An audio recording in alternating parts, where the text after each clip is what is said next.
Hello everyone. Today we have another lesson in Mega Goal 6. But before we start it, let's take a quick recap of the previous lesson. In the previous lesson, which is lesson 10, writing, we focused on learning how to write an informational essay or narrative essay. After reading one of the essays about a story of someone who lost his luggage, then at the end he found it. We learned how to start the essay, how to express our feelings throughout this essay, and how to mention the important things and imply without mentioning the other details. We said that we don't mention every piece of detail because that makes our story boring. Okay? After that, we went to the writing corner and we've learned some ideas like that we should, when we write a personal narrative, we should use devices that can make your story more vivid, include parts where you are thinking aloud and revealing your thoughts or predicament, address direct questions to the reader such as, who would think of such a thing? Vary the pace of your story depending on the events and the feelings or mood involved. Notice that you don't need to state everything explicitly. Some developments or thoughts are naturally understood by the reader. Identify all the acts or thoughts that are implied or understood by the reader in the last lines of the model essay and write them. Today we have the 11th skill or the 11th part in this unit, which is form, meaning, and function.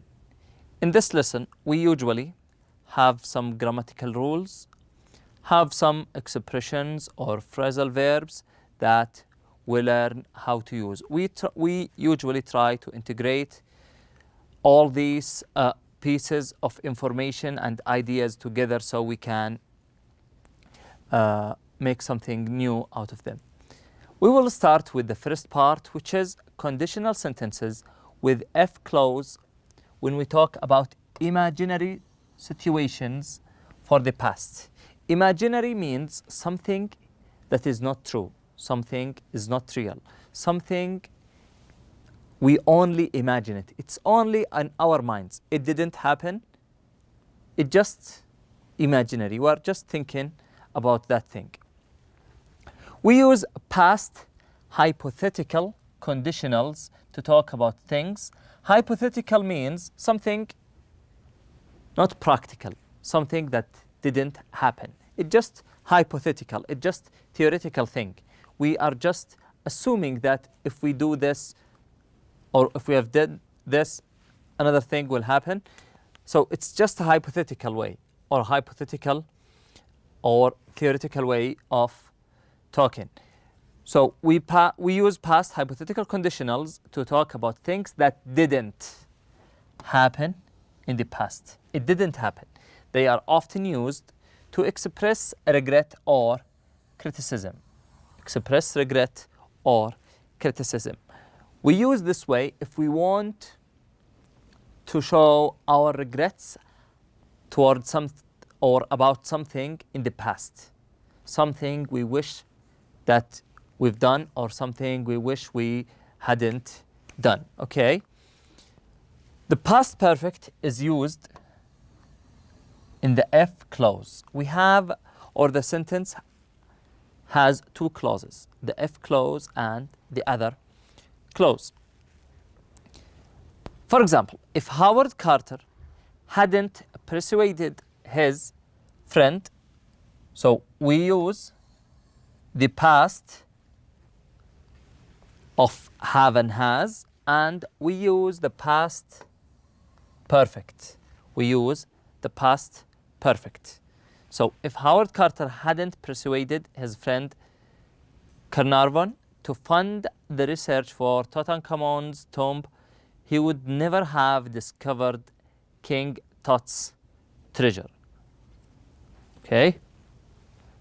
Now we have some questions or some examples that we can answer and will help us understand the imaginary situation or expressing criticism or regrets about something in the past properly. We will focus on the first one. Read the situation and speculate on how things might have turned out differently. The first one is an example. So we will try to think about this example, how we answer this question. Then we will go to number 1, 2, and 3 and give you some time so you can answer them correctly. Carter didn't give up the search for Tutankhamun's tomb. Carter's team discovered the most amazing artifacts. The artifacts were moved to the Egyptian Museum in Cairo. Many people have enjoyed visiting the exhibition. Okay, now we are going to talk about something in the past and think hypothetically if it didn't happen. It did happen, okay? But we are going to think that what if it didn't happen, okay? So we will say that if Carter had given up, so we use the word had, which is the past of have and has, then we use the verb on the past perfect, the past perfect of the verb. If Carter had given up the search for Tutankhamun's tomb, he wouldn't have discovered the most amazing artifacts. The treasures wouldn't have been dug and exhibited in the Egyptian Museum in Cairo. Many people wouldn't have been able to see the incredible display. Number 1, a Philadelphia man visited a flea market. He purchased an old painting. Inside the painting was a valuable and rare document. Now we are going to use the F clause to link all the parts of these sentences together and also to think hypothetically about this situation like it didn't happen in the past. So a Philadelphia man visited the flea market. We say if a Philadelphia man hadn't visited a flea market, he purchased, right? So it will be he wouldn't have purchased an old painting and he wouldn't have found a valuable and rare document. Okay, we will do the same with this sentence. Terry Orton was having a garage sale. A local art teacher was passing and saw a painting. The teacher told Mrs. Horton that the painting looked like a valuable piece of art by a very famous painter. The answer is, if Terry Orton hadn't been having a garage sale, a local art teacher wouldn't have seen the painting. The teacher wouldn't have told Mrs. Horton that the painting looked like a valuable piece of art by a very famous painter. Number 3, Terry Herbert bought a metal detector. He used the metal detector to search for a treasure for more than 18 years. He didn't give up. He visited a friend's farm and used his metal detector on his friend's land. He found a lot of gold. Archaeologists and historians learned a lot about England in the 5th century as a result of Terry Herbert's discovery. If Terry Herbert hadn't bought a metal detector, he wouldn't have found a lot of gold. Now let's go to the second and the third part of the first part in our lesson today, which is talking about as if or as though for unreal situation. We can use as if and as though plus a past or past perfect verb to suggest that something is unreal or untrue. For example, he talks as if he were an expert in the field. So, is he an expert? No, he is not an expert. But he talks as if he were an expert. He pretends to be an expert in that field. So he talks as if he were an expert in the field. Or let's say they act as though they hadn't cheated on the test. Had they cheated on the test? Yes, they had. But they act as though they hadn't cheated on the test. Or we can say they act as if they hadn't cheated on the test. After that, we have it's a high time or it's about time for unreal situations. We use these two expressions and we follow them by a past simple to express criticism that something should have happened or should already have been done.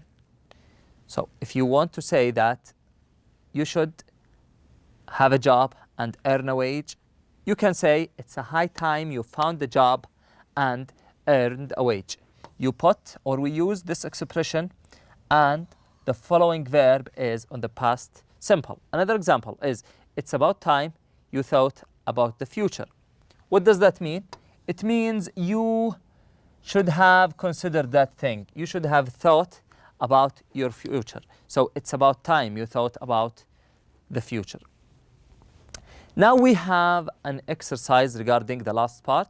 Use the cue words to write new sentences with it's high or about time, as though and as if. We have list of sentences on the left side and we are asked to do something with the words between the brackets. Let's take number one as an example. Terry Albert wasn't dreaming when he found 11 pounds of gold. Feel as though be. So we have to use these three words to remake the sentence.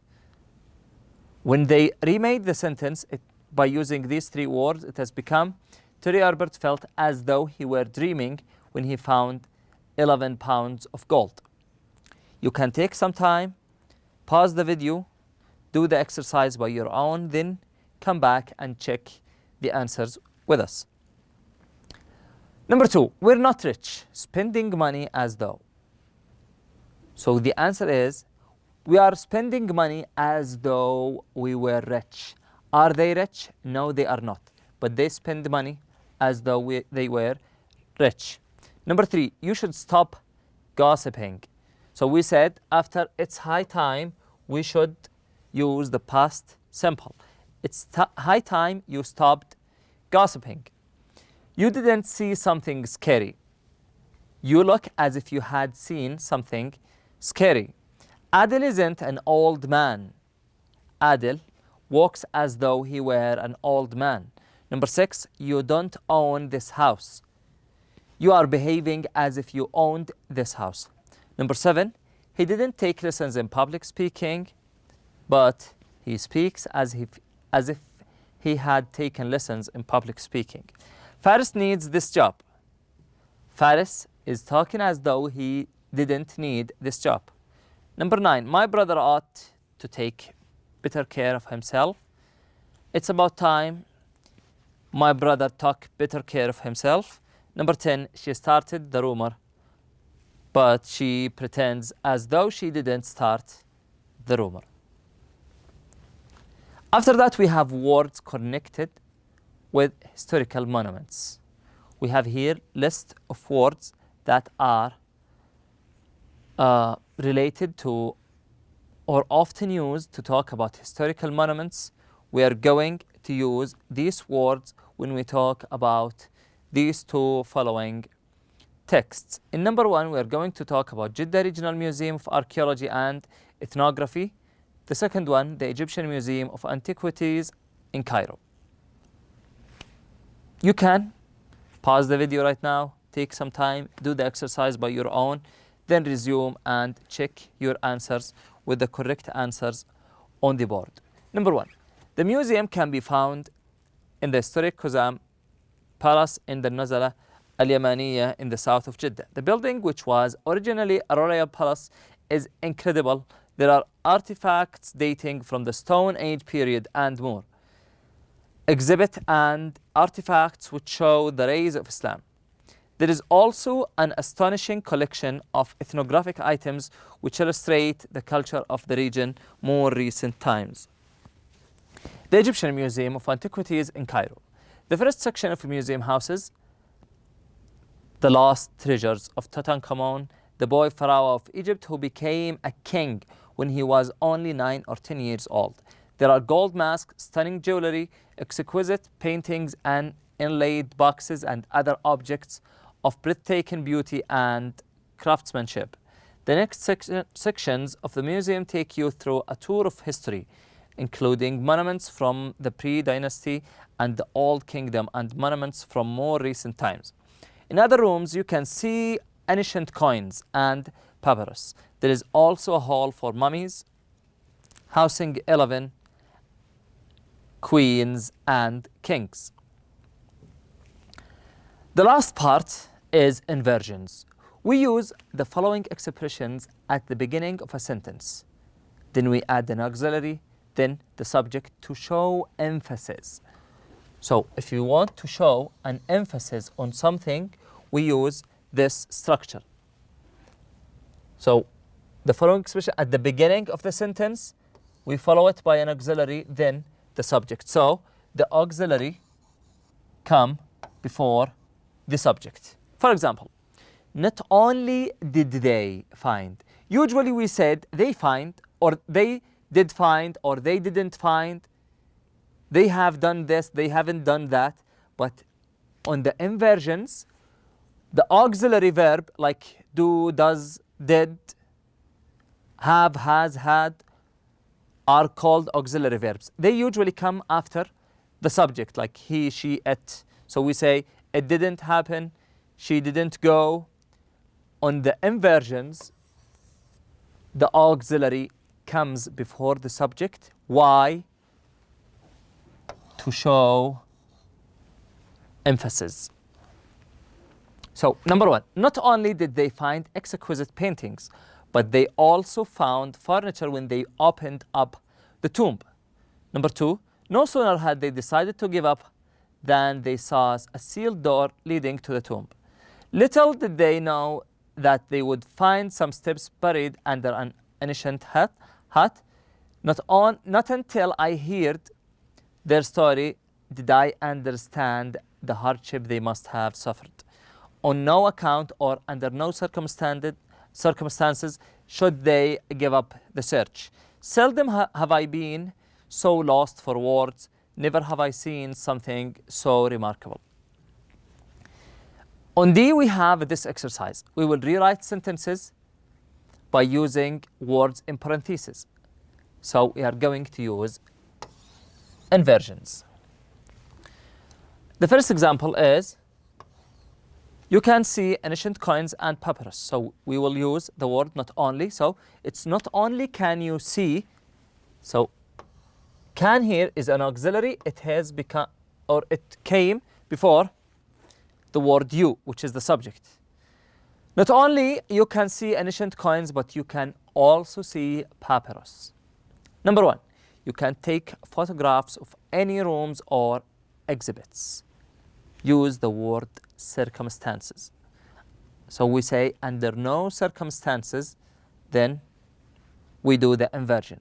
You can pause the video right now, do the exercise by your own, then come back to check your answers with the suggested answers on the board.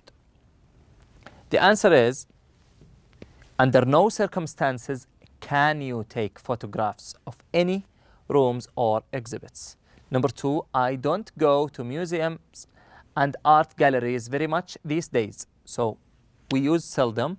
It has become, seldom do I go to museums and art galleries these days.